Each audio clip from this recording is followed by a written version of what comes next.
누구든지 그리스도 예수 안에 있으면 결코 뭐가 없다고요? 정죄함이 없느니라.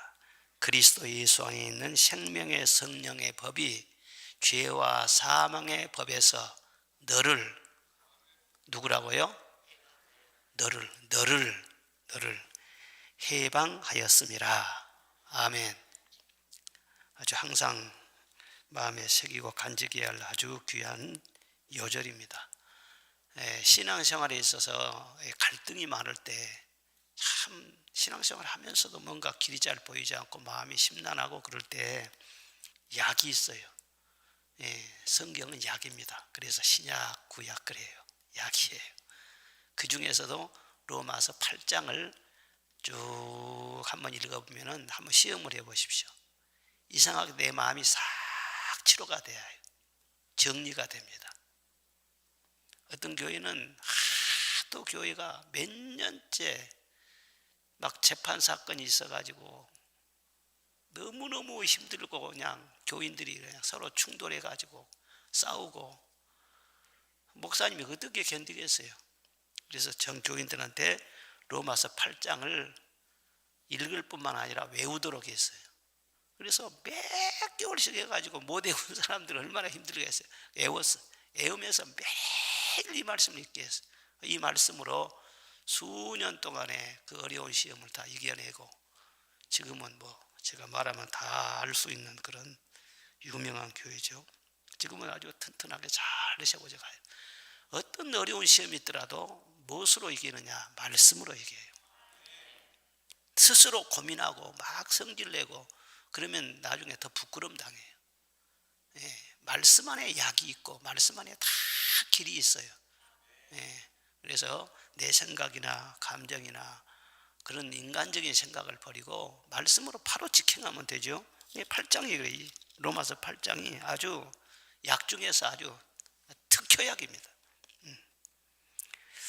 자, 다시 철로 역정에 대한 말씀을 강연을 하려고 하는데, 그리스찬이 무거운 짐을 등에 짊어지고 곧 멸망할 허세의 땅을 떠나서 이제 시온산, 저 천성을 향해서 이제 순례의 길을 떠나지 않습니까?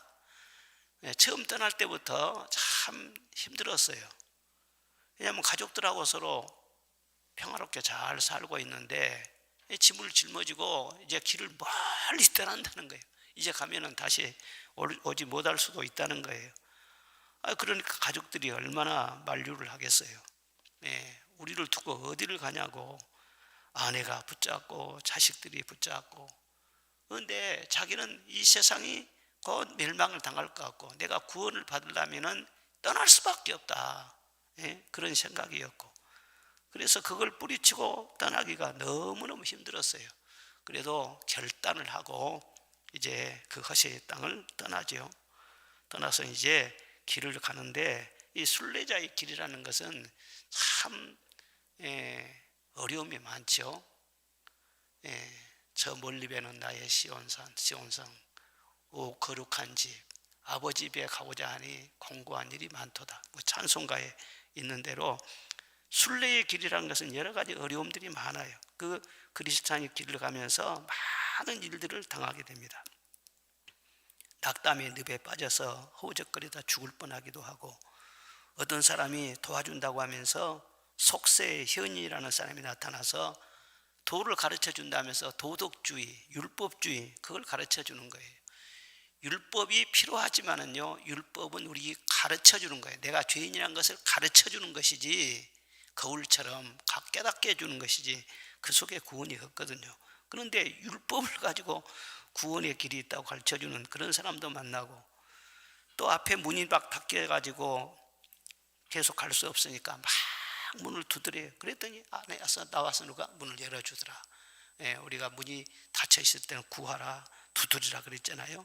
그런 기도의 능력도 체험을 하고 또 올라가는데 바알세불의 성에서 그 안에 있는 사탄이 말이죠.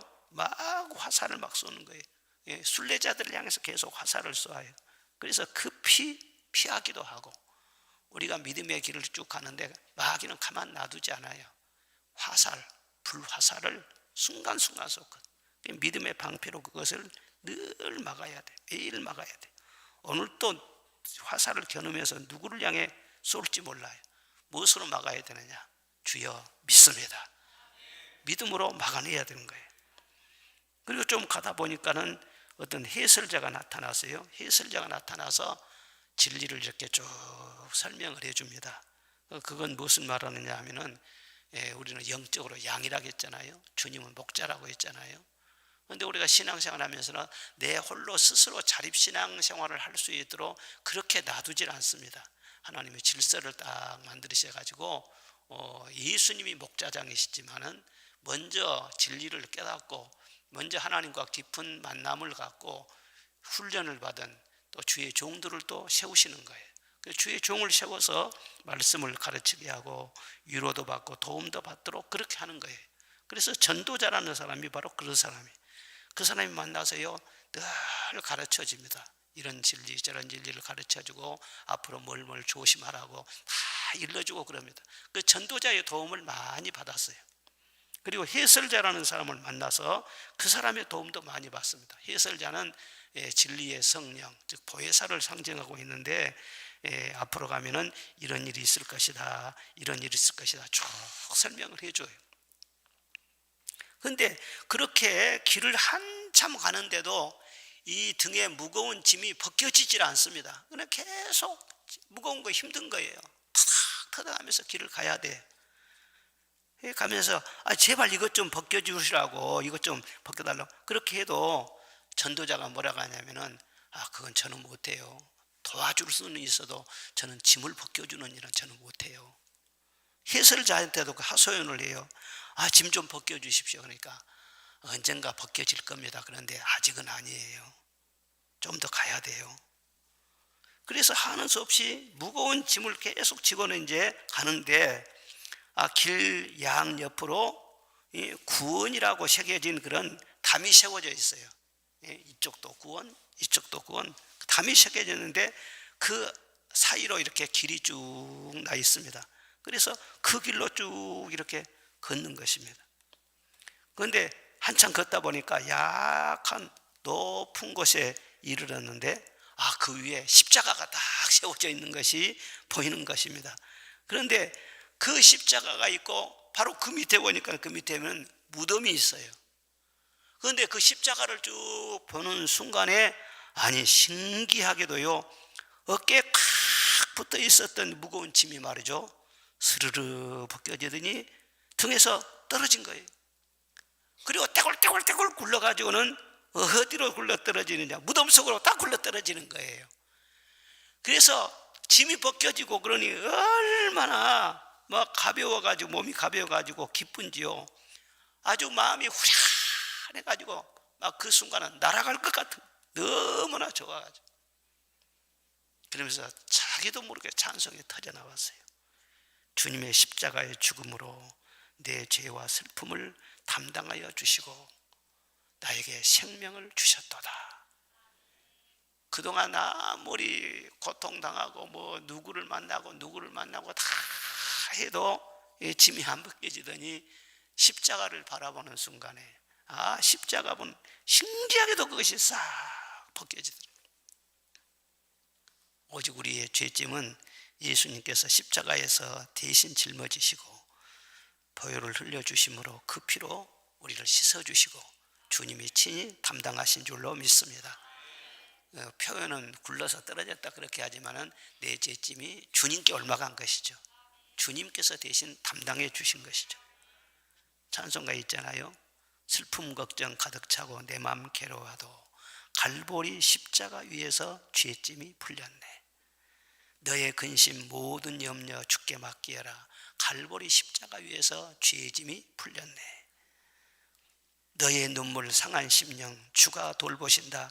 갈보리 십자가 위에서 죄짐이 풀렸네. 어디에서 죄짐이 풀리는가?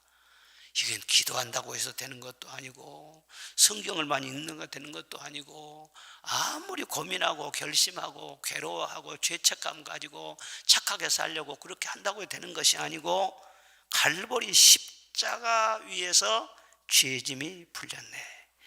이것이 복음 중에 복음인 줄로 믿습니다. 죄짐이 딱 떨어져 나가니까는 몸이 가벼워지죠. 기쁨과 평안으로 충만하게 되죠.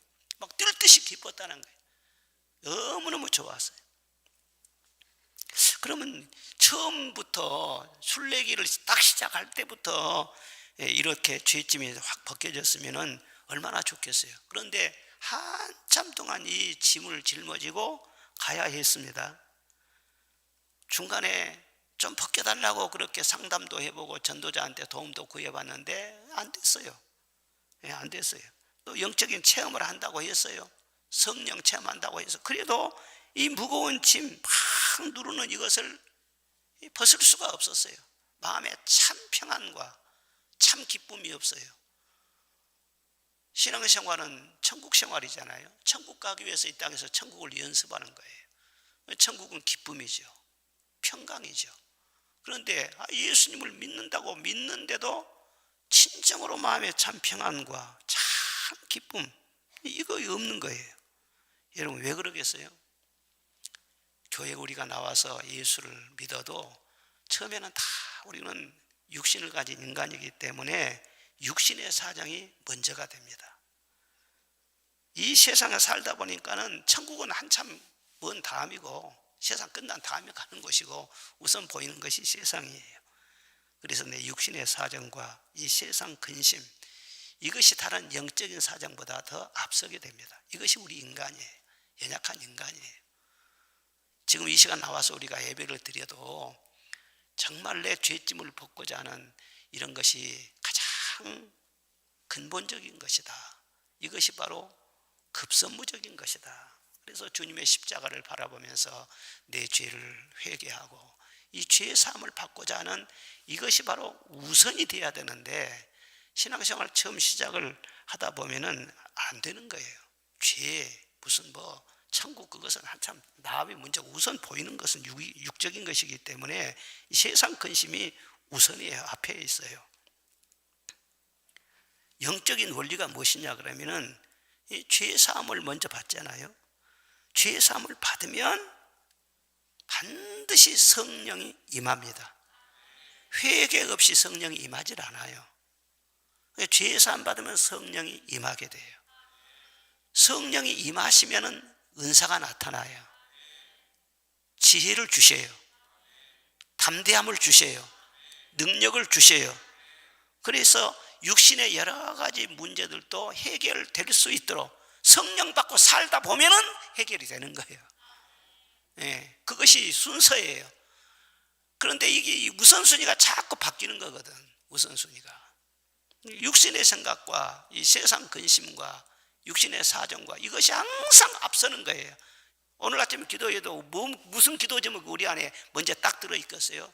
자식 걱정하고 건강 걱정하고 사업 걱정하고 무슨 일은 걱정하고 다 이런 걱정이 앞서지 내 죄를 사함받고자 하는 이것이 우선이라고 하는 그것은요 한참 설교를 들어봐야 그런가? 아마 그럴 거예요. 이게 잘 안 되기 때문에 죄의 짐을 지고 한참 신앙생활을 한다고 하면서도요 그것이 벗겨지지 않는 거예요. 어느 정도 이제 단계 가니까 이런저런 체험을 다 해봐도 이게 문제가 아니고 나를 짓누르는 이런 짐에서부터 내가 노임을 받는 거 이것이 가장 우선이구나. 아무리 좋은 일을 만나고 뭐 체험을 해봐도 나를 내 속에서 누르고 있는 이 짐이 있으니 이것을 벗지 못하면 다른 거 아무리 경험해도 소용이 없다. 그래서 절실하죠. 어떻게 하면 내 죄 사함을 받고 어떻게 하면 주님 안에서 참 평화를 누리고 어떻게 하면 정말 내 마음속에 하늘의 기쁨과 성령의 능력을 받아서 주님의 모습대로 내가 변화된 삶을 살 수가 있을까? 이것이 이제 우선이 되잖아요. 우선이 딱 되는 순간에 진짜 그렇습니다. 예, 죄짐은 팍 벗겨져 나가고 떨어져 나가요. 그 순간 죄짐이 확 떨어져 나가면서 내 영혼이 자유함을 얻어요. 도저히 믿기지 않을 정도로 환경의 변화가 먼저가 아니라 내 마음속에서 막 자유와 참 평화와 예수 믿는 것이 이 맛이구나. 이 크리스찬이 너무 순간적으로 이런 변화가 막 일어나니까는요, 한참 어리둥절해서 서 있었다는 거예요. 그러면서 기쁨의 눈물이 쉴 새 없이 흘러내려요. 밤에 온통 적실 때까지 그냥 그대로 서가지고 십자가만 바라보고 있었어요. 아, 이런 은혜를 내게 주시는구나. 그런데 그때 빛나는 옷을 입은 세 사람이 그에게 다가옵니다. 첫 번째 사람이 다가오더니요, 당신의 죄가 사해졌습니다. 평안하십시오. 그렇게 말을 전해주는 거예요. 또 두 번째 사람이 나타나서는요, 누더기 옷을 싹 벗겨주고요, 아주 화려하고 하얀 옷을요 입혀주는 거예요. 그리고 세 번째 사람은요, 딱 다가오더니 이마에다가 표시를 딱 해줘요. 그리고 인봉된 두루마리책 하나를 딱 주면서 가다가 길이 막히면은 이게 지도와 같습니다. 이 두루마리를 펴보십시오. 그렇게 말을 해주는 거예요. 그러니까 구원을 받고 성령의 능력으로 말미암아 죄사함을 받게 되면은 그 죄사함 받은 것으로 끝나는 것이 아니에요. 그때부터 진정한 은혜가 시작이 되는 거예요. 첫 번째 사람이 와서 준 이 평안과 위로, 죄가 사해졌습니다. 평안하십시오. 그건 뭘 말하겠어요? 진정으로 죄사함을 받으면은 주님이 주시는 내 마음에서 우러나오는 평안과 기쁨이 있게 될 줄로 믿습니다. 중요한 건 죄책감이 사라져요. 다른 사람은 정죄하고 손가락질할지 몰라도 내 마음에서 죄책감이 사라지는 거예요. 이것이 복음의 능력이에요. 아니, 다른 사람이 굉장히 뭐 이렇게 선하다고 착하다고 말을 해줘도 내 마음속에 찝찝해가지고 죄책감을 해서 고민한다고 그러면은 내가 자유롭지 못한 거예요. 해방받지 못한 거예요. 사마리아 여인 봐보세요. 아직도 사람들은 에이 저 여자 하면서 뭐 남편이 다섯이나 있었던, 아니 다 입방아 찍고 말이에요. 다 눈총 주고 그럴 거 아니에요. 그런데 예수님 딱 만나서 이 죄짐이 탁 떨어져 나간 다음에 어떻게 한다고 했어요? 물동이를 버려두고 막 가서 예수님 자랑했다고 했잖아요. 다른 사람들이야 무슨 뭐 나를 죄인이라고 하든지 말든지 그 상관이 뭐냐. 내 영혼이 기쁘고 자유롭고 예수님이 나를 인정해 줬는데 죄책감이 그냥 삼천리 밖으로 떨어져 나가버려요. 이런 복이 있기를 바랍니다. 예수님을 10년 20년 동안 믿어도 마음이 찝찝해가지고 옛날 과거를 생각하고 과거에 내가 뭐 했던 거, 실수했던 거, 뭐 했던 잘못된 감정, 그걸 찝찝해가지고 있다면요, 그게 무슨 참 자유가 되겠냐는 거예요. 신앙은 자유거든. 구원은 자유거든요. 자유롭지 못한 게 내 마음에 매임이 있어가지고. 그런데 와서 말씀으로 확신을 심어준 거예요. 내 마음에서부터 자유, 변화가 일어나요. 그 다음 뭐요? 찬란한 옷을 입혀줬다고 했잖아요. 이 옷이라는 것은 물론 내가 따뜻하기 위해서 뭐 나를 위해서 입지만은, 그러나 옷은 다른 사람들이 시선해 볼 때 멋지게 보이라고 우리가 화려한 옷도 입고 좋은 옷도 입고 그러죠. 아무도 봐주는 사람이 없다면요, 비싼 옷, 좋은 옷 맞춰 입을 필요도 없어요. 그렇죠?